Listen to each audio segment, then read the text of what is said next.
Good morning dear students. आज हम कक्षा 9 विषय हिंदी की पूरक पाठ्यपुस्तक संचयन भाग प्रथम का पाठ संख्या 6 दिए जल उठे, जिसके पाठ के लेखक हैं मधुकर उपाध्याय। उनके द्वारा लिखित 12 मार्च की दांडी यात्रा के वर्णन को इस पाठ के माध्यम से बताने का प्रयास किया है। तो आइए हम जानते हैं इस पाठ की विषय वस्तु, फिर हम आगे पूरे पाठ को पढ़ने का प्रयास करते हैं। दिए जल उठे ये महात्मा गांधी की दांडी यात्रा पर आधारित धुंधले पदचिन्ह नामक रचना से ये अंश लिया गया है। इसमें 19 मार्च 1930 के दिन घटी घटनाओं का वर्णन करते हुए रास में पटेल की गिरफ्तारी तथा गांधी जी की दांडी यात्रा का संबंधी सारे वर्णन किए गए। घनी अंधेरी रात में गांधी जी को नाव से मई सागर पार कराने के लिए लोगों ने क्या किया, इसका एक अद्भुत वर्णन पाठक को बिल्कुल आश्चर्यचकित या हतप्रभ कर देता है। पाठ का ये अंश अत्यंत रोचक बन जाता है या बन पड़ा है। तो आइए इस पाठ को जानने का प्रयास करें कि 19 मार्च 1930 के दिन घटी घटनाओं को किस प्रकार से लेखक ने हमें बताने का प्रयास किया। इस पाठ के अंतर्गत लेखक ने दांडी यात्रा के मध्य होने वाली विभिन्न प्रकार की समस्याओं का भी इस पाठ के माध्यम से बताने का प्रयास किया।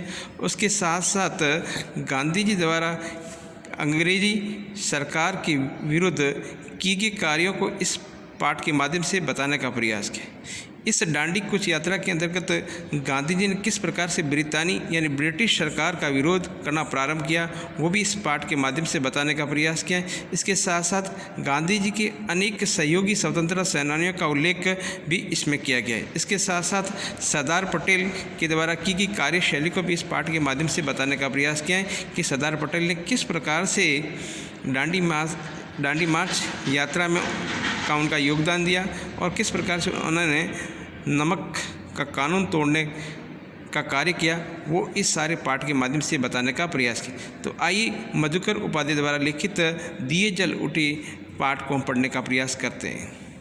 लेखक कहते हैं कि रास के बूढ़े बरगद ने वह दृश्य देखा था जो दांडी कूच की तैयारी के सिलसिले में वल्लभ भाई पटेल 7 मार्च को रांची पहुँचे। उन्हें वहाँ भाषण नहीं देना था, लेकिन पटेल ने लोगों के आग्रह पर 2 शब्द कहना स्वीकार कर लिया। उन्होंने कहा, भाइयों और बहनों, क्या आप सत्याग्रह के लिए तैयार हैं? इसी बीच मजिस्ट्रेट ने निषेधाज्ञा से तात्पर्य कहला जाता है मनाही का आदेश जिसे कहा गया जाता है, या धारा 144 जो वर्तमान में कहा जाता है कि लागू कर दी। पटेल को गिरफ्तार कर लिया गया। यह गिरफ्तारी स्थानीय कलेक्टर सिलड़ी के आदेश पर हुई, जिसे पटेल ने पिछले आंदोलन के समय अहमदाबाद से भगा दिया था। वल्लभ भाई को पुलिस पहरे से बोरसद की अदालत में लाया गया, जहां उन्होंने अपना अपराध बिल्कुल कबूल कर लिया यानी स्वीकार कर लिया। जज को समझ में नहीं आ रहा था कि वह उसे किस धारा के तहत कितनी सज़ा दे। 8 लाइन का अपना फैसला लिखने में उन्हें 1.5 घंटा लगा। पटेल को 500 रुपये जुर्माने के साथ 3 महीने की जेल हुई। इसके लिए उन्हें अहमदाबाद में साबरमती जेल ले जाया गया। साबरमती आश्रम में गांधी जी को पटेल की गिरफ्तारी और उनकी सज़ा और उन्हें साबरमती में लाए जाने की सूचना दी गई। गांधी इस गिरफ्तारी से बहुत क्षुब्ध यानी अशांत या नाराज थे। उन्होंने कहा कि अब दांडी कूच की तारीख बदल सकती हैं। वह अपने अभियान पर 12 मार्च से पहले ही रवाना हो सकते हैं। आश्रम में एक आदमी यह हिसाब लगा रहा था कि मोटर कार से बोरसद से साबरमती जेल पहुंचने में कितना समय लगेगा। जेल का रास्ता आश्रम के सामने से ही होकर जाता था। आश्रमवासी पटेल की एक झलक पाना चाहते थे। समय का अनुमान लगाकर गांधी स्वयं आश्रम से बाहर निकल आए। पीछे पीछे सब आश्रमवासी आकर सड़क के किनारे खड़े हो गए। लोगों का ख्याल था कि पटेल को गिरफ्तार करके ले जाने वाली मोटर वहां किसी हाल में नहीं रुकेगी, लेकिन मोटर रुकी। लगता है पटेल का रौब भी था कि पुलिस वालों को मोटर रोकनी पड़ी। गांधी और पटेल सड़क पर ही मिले। एक संक्षिप्त माने एक छोटी सी मुलाकात हुई। पटेल ने कार में बैठते हुए आश्रमवासियों और गांधी से कहा, मैं चलता हूँ, अब आपकी बारी है। पटेल की गिरफ्तारी पर देश भर में प्रतिक्रिया हुई। दिल्ली में मदन मोहन मालवीय ने केंद्रीय असेंबली में एक प्रस्ताव पेश किया जिसमें बिना मुकदमा चलाए पटेल को जेल भेजने की सरकारी कदम की बिल्कुल आलोचना की गई। प्रस्ताव पारित नहीं हो सका। इस प्रस्ताव पर कई नेताओं ने अपनी राय सदन में रखी। मोहम्मद अली जिन्ना ने कहा है कि सरदार वल्लभ भाई पटेल को गिरफ्तारी अभिव्यक्ति की स्वतंत्रता के सिद्धांत पर हमला है। भारत सरकार ऐसी नज़ीर पेश कर रही है जिसमें गंभीर परिणाम होंगे। गांधी के रास पहुंचने के समय वह कानून लागू था जिसके तहत पटेल को गिरफ्तार किया गया। सत्याग्रहियों ने अपनी ओर से तैयारी पूरी कर ली। अब्बास तैयबजी वहां पहुंच चुके थे कि गांधी जी की गिरफ्तारी की स्थिति में कुछ की अगुवाई कर सके। बोरसर से निकलने के बाद लगभग सभी आश्वस्त थे कि अब गांधी जी को जलालपुर पहुंचने तक नहीं पकड़ा जाएगा, लेकिन तैयारी में कोई कमी नहीं थी। रास में गांधी जी का भव्य और शानदार स्वागत हुआ। दरबार समुदाय यानी राजपूत समुदाय के लोग इसमें सबसे आगे थे। दरबार गोपाल दास और रविशंकर महाराज वहाँ मौजूद थे। गांधी जी ने अपने भाषण में दरबारों का खास तौर पर उल्लेख किया। कुछ दरबार रास में रहते हैं पर उनकी मुख्य बस्ती कनकपुरा और इसके चटे गांव देवण में है। दरबार लोग रियासतदार यानी जमींदार होते थे। उनकी साहसी थी कि ऐसो आराम की ज़िंदगी थी। एक तरह का राजपाट था। दरबार सब कुछ छोड़कर यहाँ आकर बस गए। गांधी जी ने कहा कि इनसे आप त्याग और हिम्मत सीखें। अखिल भारतीय कांग्रेस कमेटी की बैठक 21 मार्च को साबरमती के तट पर होने वाली थी। जवाहरलाल नेहरू इस बैठक से पहले गांधी से मिलना चाहते थे। उन्होंने संदेश भिजवाया जिसमें जवाब में गांधी जी ने रास में अपनी जनसभा से पहले एक पत्र लिखा और कहा कि उन तक पहुंचना कठिन है। तुमको पूरी एक रात का जागरण करना होगा। अगर कल रात से पहले वापस लौटना चाहते हो तो इसमें बचा भी नहीं जा सकता। मैं उस समय जहाँ भी रहूँगा संदेशवाहक तुमको वहाँ तक ले जाएगा। इस प्रयाण इस कार्य की कठिनतम घड़ी में तुम मुझसे मिल रहे हो। तुमको रात के लगभग 2 बजे जाने पर कि मछुआरों के कंधों पर बैठकर एक धारा पार करनी पड़ेगी। मैं राष्ट्र के प्रमुख सेवक के लिए भी प्रयाण में जरा मैं भी विराम नहीं दे सकता। वल्लभ भाई की गिरफ्तारी के कारण रास में लोगों के बीच सरकार के खिलाफ प्रतिक्रिया स्वाभाविक थी। गांधी की जनसभा से पहले ही गांव के सभी पुश्तैनी ने पारंपरिक मुखिया और पटेल उन्हें अपना इस्तीफा सौंप गए। गांधी ने डांडी कुछ शुरू होने से पहले ही नीचे कर लिया कि वह अपनी यात्रा ब्रिटिश आधिपत्य यानी ब्रिटिश के इलाके वाले भूभाग से ही करेंगे, किसी राजघराने के इलाके से नहीं जाएंगे। लेकिन इस यात्रा में उन्हें थोड़ी देर के लिए बड़ौदा रियासत से गुजरना पड़ा। ऐसा न करने पर यात्रा करीब 20 किलोमीटर लंबी हो जाती और इसका असर यात्रा कार्यक्रम पर पड़ता। सत्याग्रही गाजे बाजे के साथ रास में दाखिल हुए। वहाँ गांधी जी को एक धर्मशाला में ठहराया गया, जबकि बाकी सत्याग्रही तंबुओं में ही रुके। रास की आबादी करीब 3000 थी, लेकिन उनकी जनसभा में 20,000 से ज़्यादा लोग थे। अपने भाषण में गांधी जी ने पटेल की गिरफ्तारी का जिक्र किया। कहा कि सरदार को यह सज़ा आपकी सेवा के पुरस्कार के रूप में मिली है। उन्होंने सरकारी नौकरी से इस्तीफा का उल्लेख किया। कहा कि कुछ मुखी और तलाटी गंदगी पर मक्खी की तरह चिपके हुए हैं, उन्हें भी अपने निजी तुच्छ या स्वार्थ भूलकर इस्तीफा दे देना चाहिए। उन्होंने कहा आप लोग कब तक गाँवों को सोचने में अपना योगदान देते रहेंगे। सरकार ने जो लूट मचा रखी है उसकी ओर से ये क्या अभी तक आपकी आंखें खुलनी हैं। गांधी ने रास में भी राष्ट्रद्रोह की बात पर जोर दिया और कहा कि उन्होंने गिरफ्तारी अच्छी बात होगी। सरकार को खुली चुनौती देते हुए उन्होंने कहा, अब फिर बादल घिर आए हैं या कहो सही मौके सामने हैं। अगर सरकार मुझे गिरफ्तार करती है तो ये एक अच्छी बात है। मुझे 3 माह की सज़ा होगी तो सरकार को लज्जा आएगी। राजद्रोह को या काला पानी, देश निकाला या फांसी की सज़ा हो सकती है। मुझ जैसे लोग पर राजद्रोह होना अपना धर्म मानो तो उन्हें क्या सज़ा मिलनी चाहिए। सत्याग्रही शाम 6 बजे राह से चले और 8 बजे कनकपुरा पहुँचे। उस समय लोग यात्रा से कुछ थके हुए थे। कुछ थकान इस आशंका में थी कि मही नदी कब और कैसे पार करेंगी। नदी के किनारे पहुंचते ही समुद्र की ओर से आने वाली ठंडी हवा ने सत्याग्रहियों का स्वागत किया। कनकपुरा में 105 साल की एक बूढ़ी महिला ने गांधी जी के माथे पर तिलक लगाया और कहा, महात्मा जी स्वराज लेकर जल्दी वापस आना। गांधी जी ने कहा, मैं स्वराज के लिए बिना नहीं लौटूंगा।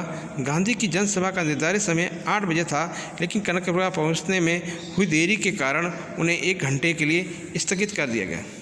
जनसभा में गांधी जी ने ब्रिटिशी कुशासन का जिक्र किया, यानी ब्रितानी कुशासन जिसे भी कहा गया है। उन्होंने कहा कि इस राज के रंक में राजा तक सब दुखी हैं। राजे महाराजा जिसे सरकार नचाती है, नाचने को तैयार है। ये राक्षसी राज है, इसका संहार यानी इसका नाश करना चाहिए। रास्ते में रेतीली सड़कों के कारण ये प्रस्ताव किया गया कि गांधी थोड़ी यात्रा कार से कर लेंगे। गांधी ने इससे साफ इनकार कर दिया। उनका कहना था कि यह उनके जीवन की आखिरी यात्रा और ऐसी यात्रा में निकलने वाला वाहन का प्रयोग नहीं करता है। ये पुरानी रीति है कि धर्म यात्रा में हवाई जहाज, मोटर, बैलगाड़ी में बैठकर आने वाले को लाभ नहीं मिलता। यात्रा में कष्ट से लोगों का सुख दुख समझे तभी सच्ची यात्रा होती है। ब्रिटिश हुक्मरानों यानी ब्रिटिश आदेशकारों में एक वर्ग ऐसा भी था जिसे लग रहा था कि गांधी और उसके सत्याग्रही मई नदी के किनारे अचानक नमक बनाकर कानून तोड़ देंगे। समुद्री पानी नदी के तट पर काफ़ी नमक छोड़ जाता है, जिसकी रखवाली के लिए सरकारी नमक चौकीदार रखे जाते हैं। गांधी ने भी कहा कि यहाँ नमक बनाया जा सकता है। गांधी जी को समझने वाले वरिष्ठ अधिकारियों इस बात से सहमत नहीं थे कि गांधी कोई काम अचानक और चुपके से करेंगे।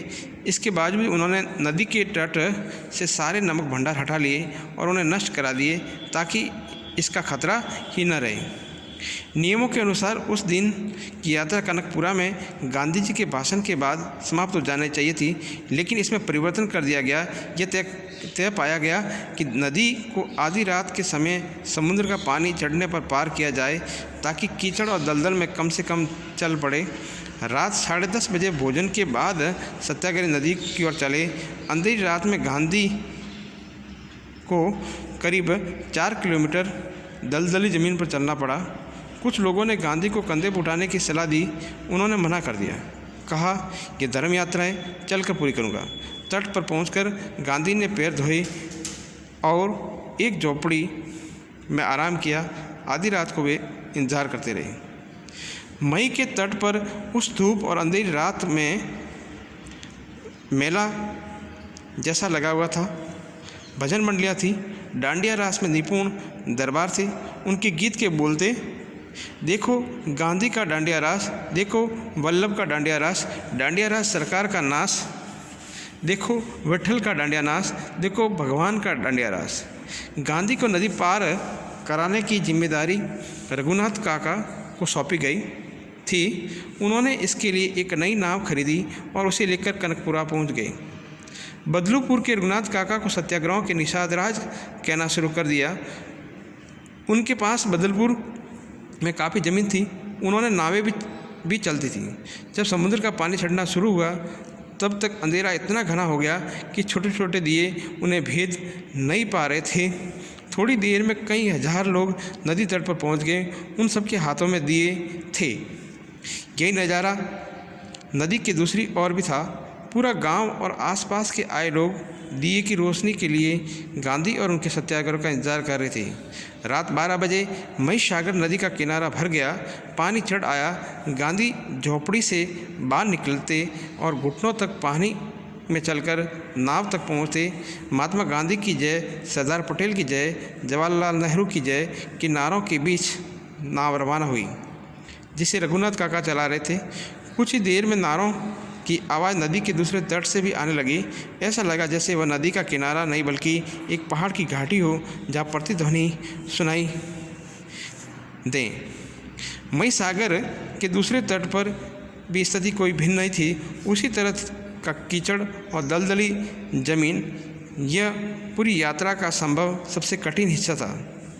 1.5 किलोमीटर तक पानी और कीचड़ में चलकर गांधी रात 1 बजे उस पार पहुँचे और सीधे विश्राम करने चले गए। गांव के बाहर नदी के तट पर ही उनके लिए झोपड़ी पहले ही तैयार कर दी गई थी। गांधी के पहाड़ उतरने के बाद भी तट पर दिए लेकर लोग खड़े थे। सभी सत्याग्रहियों को भी उस पर पार जाना था। शायद उन्हें पता था कि रात में कुछ होने वाला है और लोग आएंगे जिन्हें नदी पार करानी होगी। तो देखिए, ये पूरी की पूरी दांडी मार्च यात्रा की कहानी थी। किस प्रकार से महात्मा गांधी ने दांडी की यात्रा पूरी की और मई सागर नदी के किनारे पहुँचे और वहाँ किस प्रकार से नमक बनाकर अंग्रेजी कानून का विरोध जताया, ये सारी की सारी कहानी मधुकर उपाध्याय ने इस पाठ के माध्यम से बताने का प्रयास किया है। तो इस पाठ के अंतर्गत स्वतंत्रता आंदोलन के समय वहाँ के लोगों के जन आंदोलन को भी इस पाठ के माध्यम से बताने का प्रयास किया है। उसके साथ साथ सरदार पटेल द्वारा अपने जीवन में किए गए कार्यों को इस पाठ के माध्यम से बताने का प्रयास कि किस प्रकार सरदार पटेल ने अंग्रेजी सरकार के विरुद्ध कार्य किया और उन्हें पीछे धकेलने का काम किया, वह भी इस पाठ के माध्यम से बताने का प्रयास किया। तो देखिए, मई सागर के किनारे किस प्रकार से आम लोगों ने दिए जलाकर वहाँ की नई रोशनी जगाने का प्रयास किया, वो इस पाठ के माध्यम से बताने का प्रयास किया। धन्यवाद।